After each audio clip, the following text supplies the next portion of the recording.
Hi, everyone. Welcome to episode 4 with Will and John C., two of my heroes. And maybe you'll hear it, I don't know, but there's some flowing bamboo out there. But maybe I'll just edit that out. Sorry. Anyway, I thought today we'd start with a quad release. So let me talk a little bit about the quads and the hip flexors. People talk about your hip flexors are tight, your hip flexors are tight. They're probably right. Most people's hip flexors are tight. The flexors are responsible for bringing our spine into flexion or bringing our knee, raising our knee up. The main hip flexor is called the psoas. Maybe you've heard of this muscle, PSOAS. This connects your spine to your femurs. It is the first muscle that fires when we do mostly any kind of movement. It also holds a lot of trauma, a lot of emotional trauma. When I work on people and I go into the psoas, things can come out, a lot of past trauma. So when we do these exercises that release our hip flexors, maybe some emotions will come out. Welcome them. Do not get away from them. Observe them. Be present with them.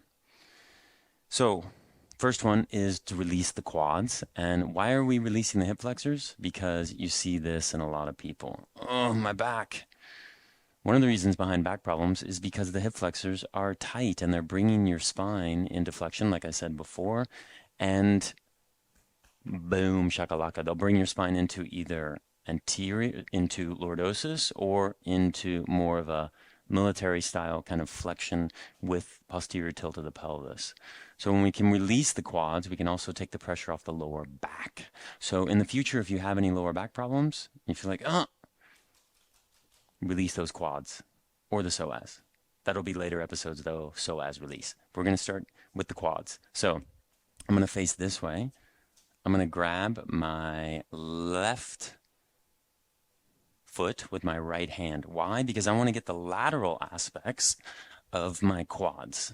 Okay, if I can balance here. Because that's the quad that is the strongest and can pull on the knee and the lower back. So I'm going to pull my foot. I'm going to turn around again. And if you need a wall, you can just place your hand against the wall there. And I'm going to place my other hand there just for balance purposes. I'm going to pull the quad back. Now look at this angle. Okay, I'm going to try to balance.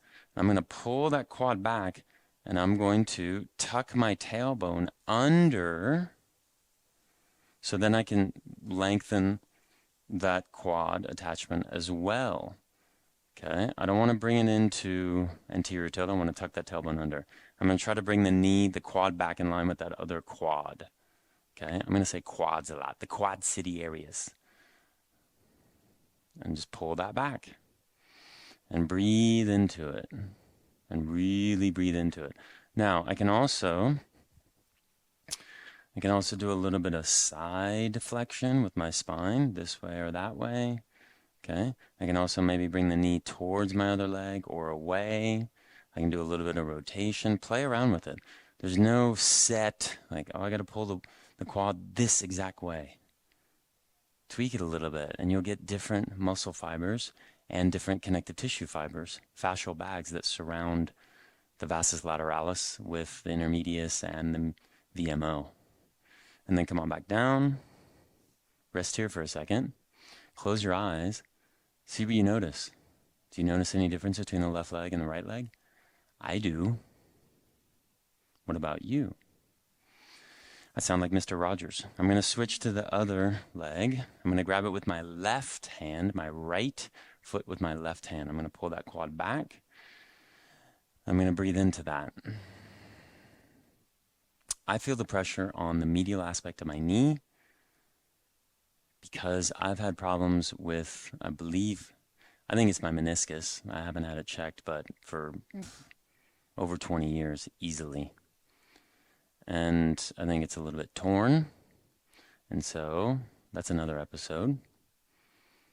But I'm just going to, if it's too much, and if you feel pressure on your knee, wonkiness in the knee, let go of the foot a little bit. You don't have to pull as high as I do. I'm trying to bring that heel into my butt.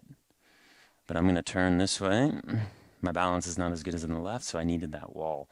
I'm going to bring that quad back, and I'm going to try to tuck the tailbone under. I'm going to tighten my left butt cheek.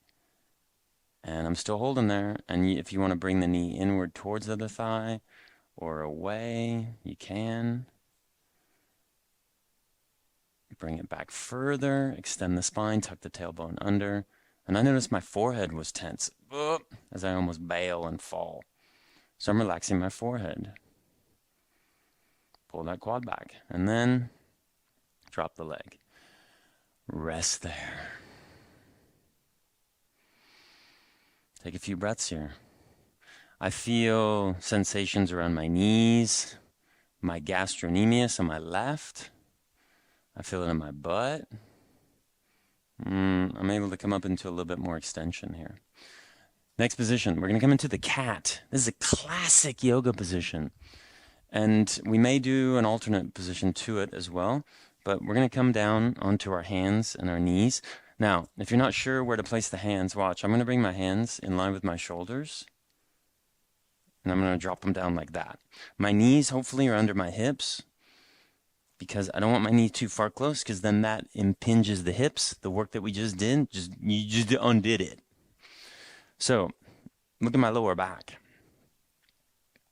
I'm going to tuck my tailbone under, and then bring my tailbone up, just to feel the position of my pelvis right there in space. Anterior, posterior tilt. We did that, I believe, in the first episode.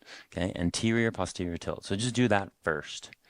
And just see if you can move your pelvis into that anterior, posterior tilt. Okay, now I'm going to not let my rib cage drop down. I'm going to push my rib cage, the back of my rib cage, into my shoulder blades.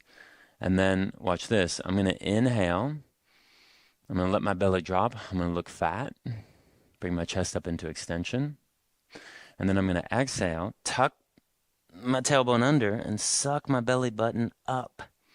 And push my rib cage, the back of my rib cage, my thoracic spine, up towards the ceiling. And then I inhale, let the belly drop, come into extension, let my shoulder blades drop a little bit down my rib cage, and then exhale, push that up. And then inhale, drop the belly down, bring the chest upward, relaxing my forehead because I just tensed it. Be aware of your forehead. Is your forehead tense? Can you relax your face? And then push up, push my lower back up, tucking that tailbone under and pushing the belly button up. I'm staying for a couple more seconds. Stay there a little bit. Push up. And then inhale, come on down. And then exhale, push that lower back up. Curve your back, make it into a C. Okay? My arms don't change position, okay? I'm keeping them slightly bent, trying not to lock them completely, because I don't want to create tension in the back of my elbow.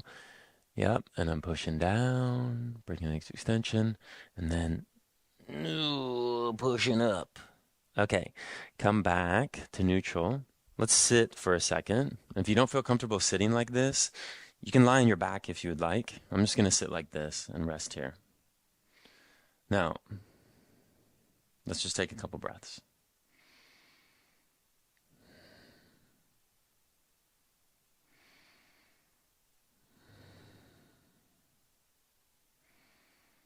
Okay, and I noticed some sensation in my spine. Awesome. I'm telling my brain that my back is now moving, bringing proprioception, taking away the sensory amnesia that exists in a lot of our backs. Now, we're going to do an alternate one. So I'm going to face you so you can see this. I'm going to come down into extension. And then watch, I'm going to shift my butt and my rib cage and my shoulders to my left, get to my end range here. This is my end range. And then I'm going to come into flexion. And then from flexion, I'm going to go from the left. I'm going to maintain this flexion and go to the right, get to my end range here, come down into extension. And then I'm from the right, stay in extension, relaxing my forehead, shift to the left. And then end range here, come up into flexion. And so look, I'm kind of drawing a square. And then coming up. And so you see how I'm drawing this square or circle if you want to be more flow, yoga flow. And then come up. Yeah, so extension from right to left, and then flexion left to right. Now let's switch directions. So right to left, inflection, and then coming down, extension, and then flexion, and then extension. Yeah. Cool. Let's come lie on our backs. Let's rest here. I really like that last position. One of my mentors before, Andrew Nichols, Pilates master and master of many things, showed me that. Thank you, Andrew. Let your body sink and fall.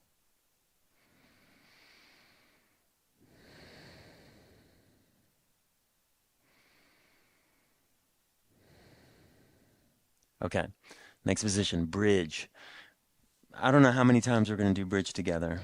Sorry if it's boring, but you know what? Sometimes life is boring. As my mom said, go out and watch the grass. When I would complain, it's so boring, I'm bored. Well, go out and watch the grass. Well, she was right. You're right, Mom. Hopefully you're watching this and you're taking great satisfaction in hearing me say you're right. Okay. So our feet are hip width apart. I'm separating my toes, but I'm trying not to grip too much. I'm separating more and gripping just a little bit. Then I'm going to lie back, tuck the chin under, tuck the tailbone under, come up into a regular bridge, connecting that rib cage to the pelvis. I'm not flaring that rib cage up. I'm bringing it down, connecting circumferential breath. Inhale, expand circumferentially your abdominal region, lower back and sides of the rib cage, and then squeezing it in on the exhale. Let's stay here, breathing into it, trying to relax my shoulders and my jaw.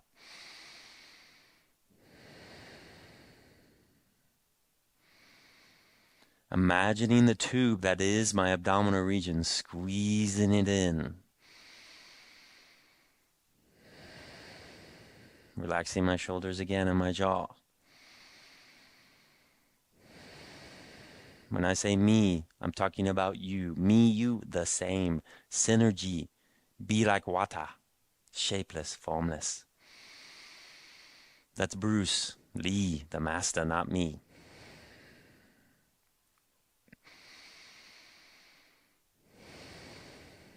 Good. Let's come on down. Let's rest. Let's straighten the legs. Take a few breaths there.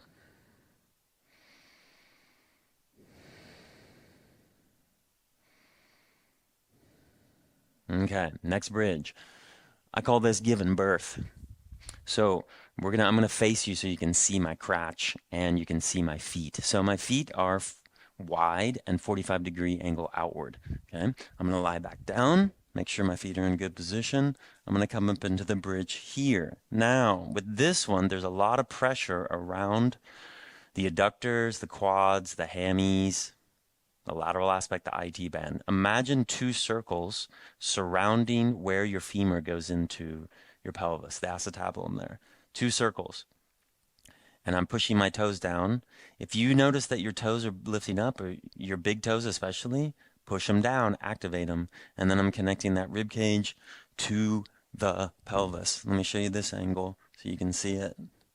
Okay, remember, connecting that rib cage to the pelvis, feet are in 45-degree angle. I'm relaxing my shoulders, utilizing the lateral aspect of my hamstrings. Those are the outer hamstrings, but also the inner. Breathe into this.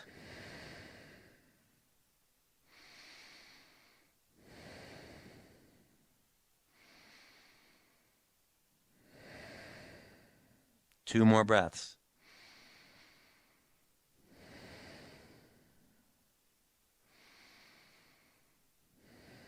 Okay, let's slowly come on down.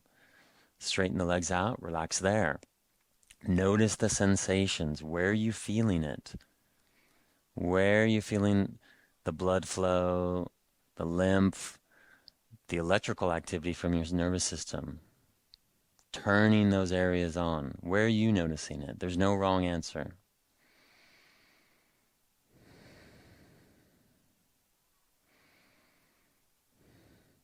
Okay, keep resting. I'm just gonna check my chart here just to see what's next. Ah, let's go to Karate Kid. Let's go to Ralph Macchio land. When we stand up and do a balancing position. So people talk about my balance is bad. I have bad balance. Well, you can relearn it. You can teach yourself. You can teach the brain and the central nervous system how to balance by just like anything, doing it again and again and again. So this is a really basic one that I came up with because I idolized Ralph Macchio and The Karate Kid as a kid when it first came out. I'm going to bring my arms out to the side. I'm going to tighten my right butt cheek. I'm going to lift my left foot up off the floor. And we got the crane. Now this could also be the Matrix, right? Okay. Well, here's Karate Kid. Here's the Matrix. My leg's about 90 degrees right here. I'm going to relax my shoulders and I'm utilizing my right big toe to balance here. Okay, and I'm engaging my right quad. And we're just hanging out here. Keep the eyes closed. Sorry, keep the eyes open. If you want to close your eyes, you can, but you'll probably fall like me. And we're just going to hang out here. That's all we're doing is just balancing here. And then you're going to slowly bring that left leg down, drop the arms, take a breath, notice the sensation in your right leg. It's being activated. Left foot, I'm separating the toes of the left foot, and this is going to be trickier for me because my left leg is weaker than my right, even though I'm left-footed and left-handed. And then I'm going to bring my right leg up, tighten my left quad, Z, plural there, let my shoulders drop, and just balance here. Breathe into this. Now, for me, my left leg is way more challenging. So for me, when I do this on my own, I'm going to do this twice because it needs it. That's the weaker side. So hopefully you're going to do the same. You're going to do whatever side was more difficult for you twice. Twice is nice. And then bring that right leg down. Rest here. Take a few breaths. Okay?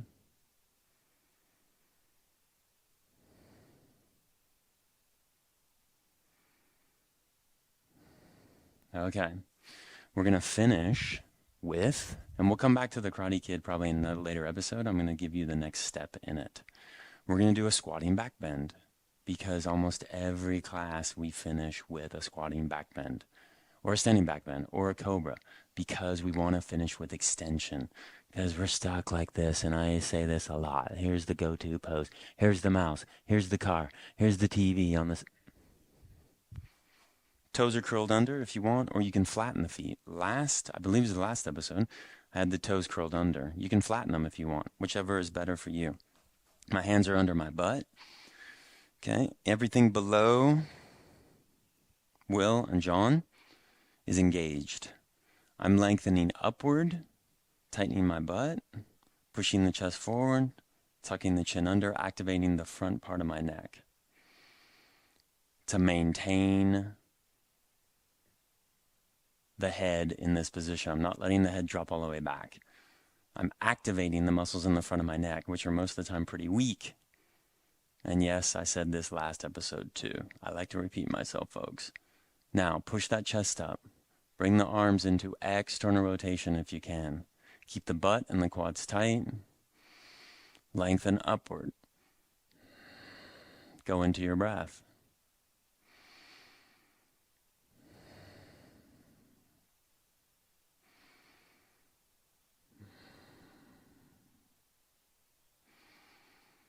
We got 3 more breaths.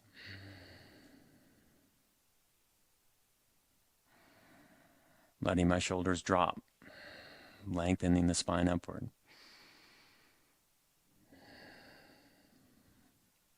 Good. Let's come on back. Excuse me for the sniffle. A lot of dust here. I'm going to lie on my back.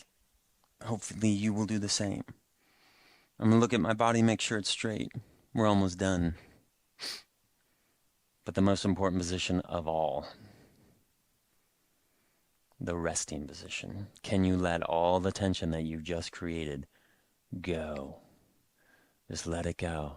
And then have pleasant thoughts of John C. and Will and Step Brothers, one of the greatest movies of all time. And if you feel like doing karate in the garage after this, please do. Find your best friend, your wife, your husband, your children, and say, let's go practice karate out in the garage.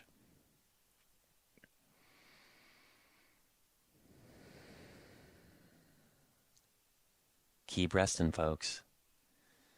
When I stop and this video stops, keep resting.